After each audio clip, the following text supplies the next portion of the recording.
or someone. But the lead actor, he was sick, so the understudy had to go on that day. It was a matinee.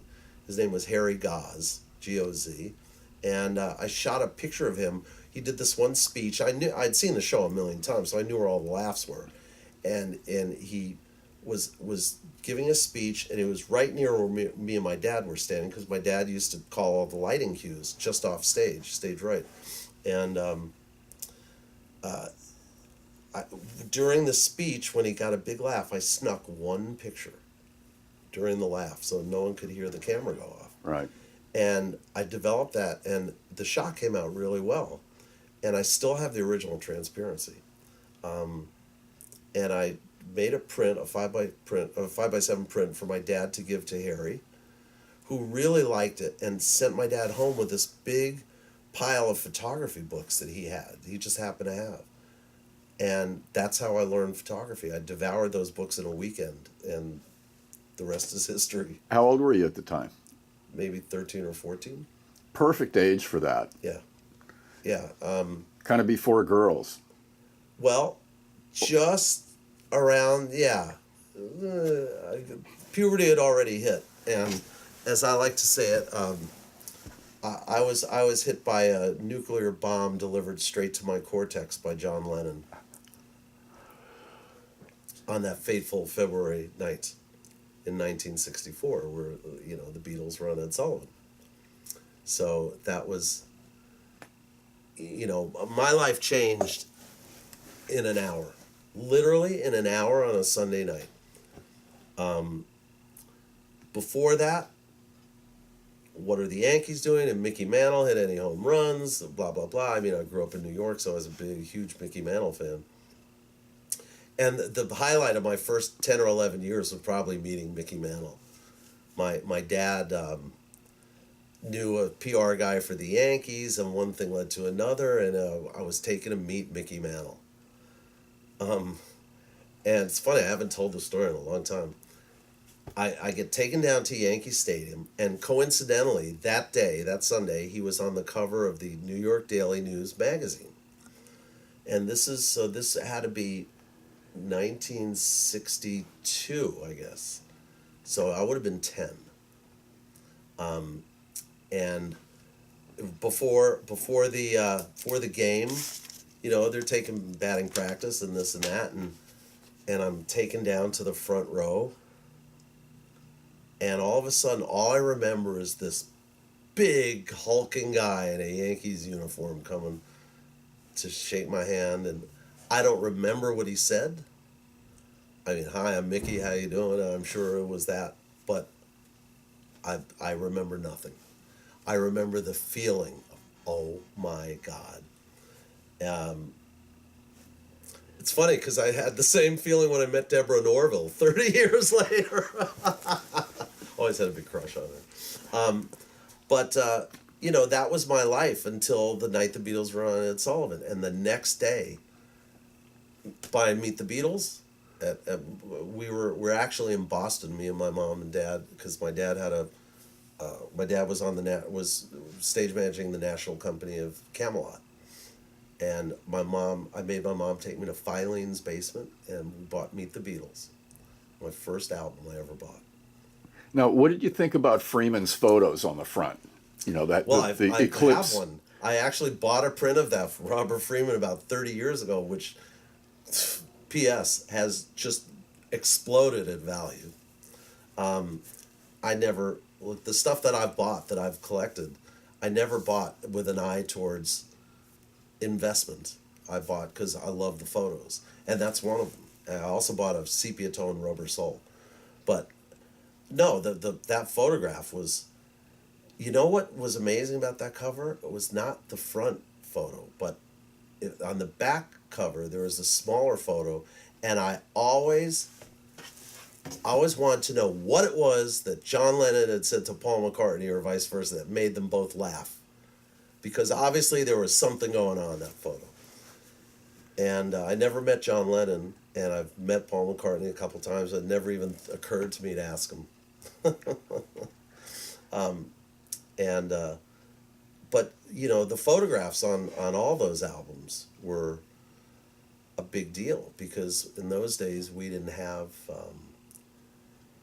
MTV, or we didn't have, there really weren't music magazines per se, even. So the fans connection, and anyone who's my age or close to my age, for you ladies, 31, anyone who's close to my age has had that experience of buying the albums and staring at the record at the cover while you play the record over and over and over, and front and back, and look at the gatefold, and front and back, and look at the gatefold, and look at the gatefold, front and back. This was important stuff. This was my connection to anything Beatles related, or Stones related, or Hermits related, or Dave Clark 5 related, or, and for me it was all about the British bands, to a certain extent. Although, then you got the Doors, Mamas and Papas, the Airplane, still one of the greatest bands I've ever seen in my life, the Jefferson Airplane. Two bands you never hear about, the Jefferson Airplane and the MC5. Both of whom had that air, people talk about Led Zeppelin with that dangerous thing going on. Well, the Airplane and the MC5 had it more than Led Zeppelin did. They may not have been as popular, but God, the Jefferson Airplane were just unfucking believable. Yorma, Yorma, and I remember seeing Grace Slick. It must have been the Fillmore East or the Capitol Theater in Portchester, and she was drunk. I mean, she was just stinking drunk, and she was on a rant, and she just said, "You people, you stupid fucking people, you pay your money to see this shit." Went on, and I didn't know what to think of it. And then they whip into just an unfucking believable Volunteers, And that was a band. The MC5 I saw at Ungano's, which was a little mafia club at Broadway and 70th Street in New York. Probably the whole club wasn't as big as this office, and it was like a 747 taxiing through your bedroom. There's no other way to describe it.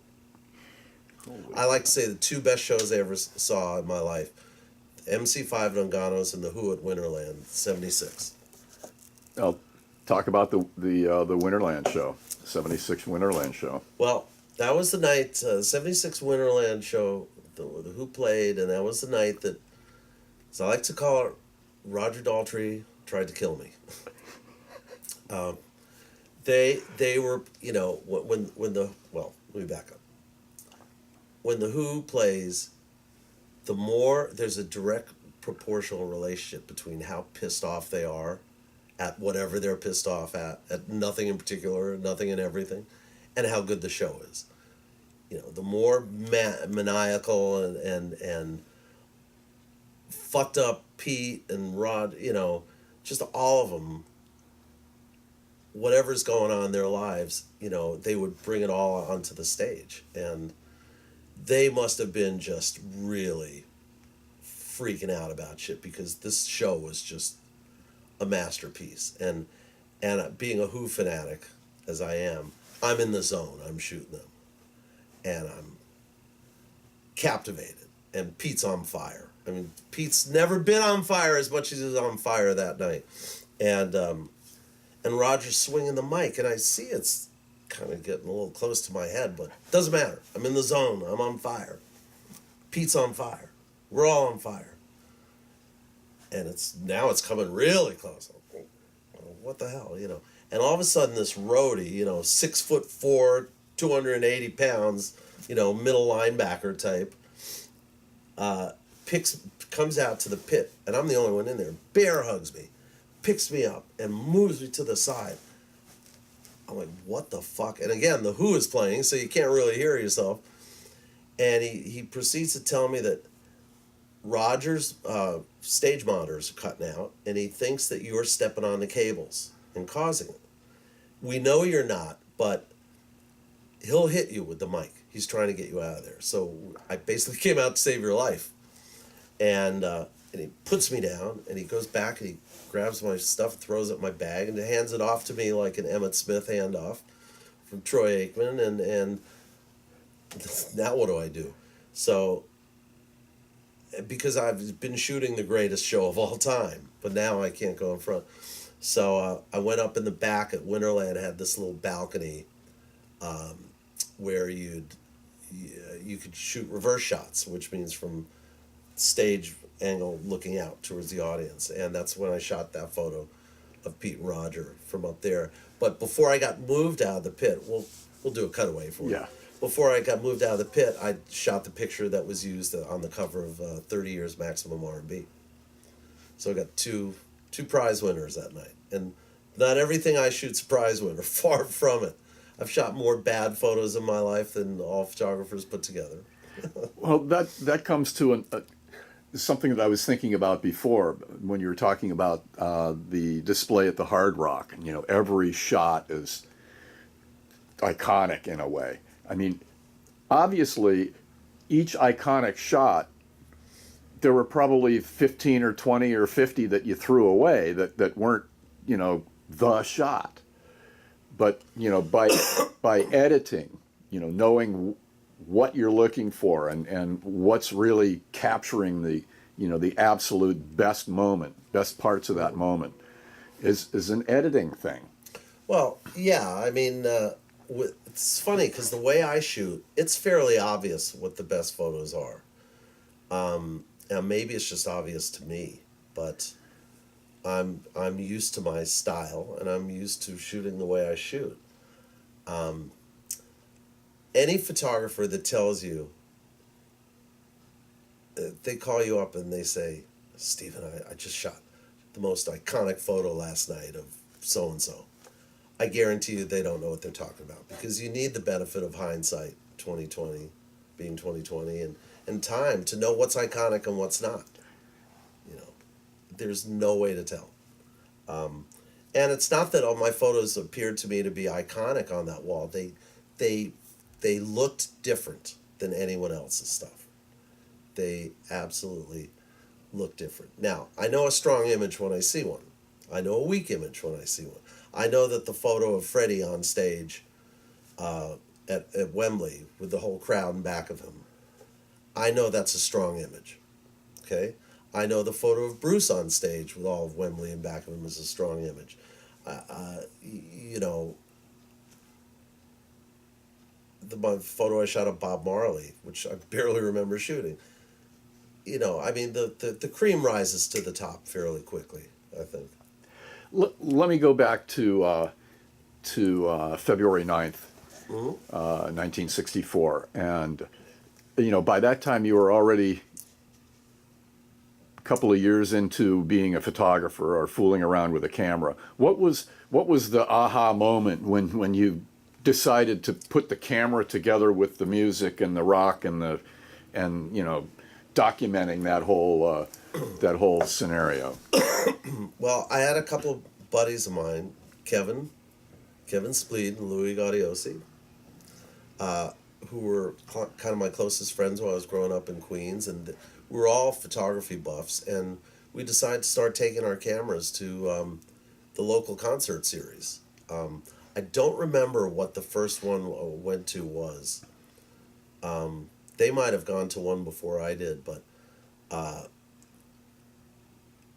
it was the concert series. It was at the Singer Bowl, and there was one the year before at the New York State Pavilion, which had been the New York State Pavilion was turned into a concert venue. It had been an exhibit for the 1964-65 World's Fair in Flushing Meadow Park, and the Singer Bowl was built, was reconfigured after the World's Fair.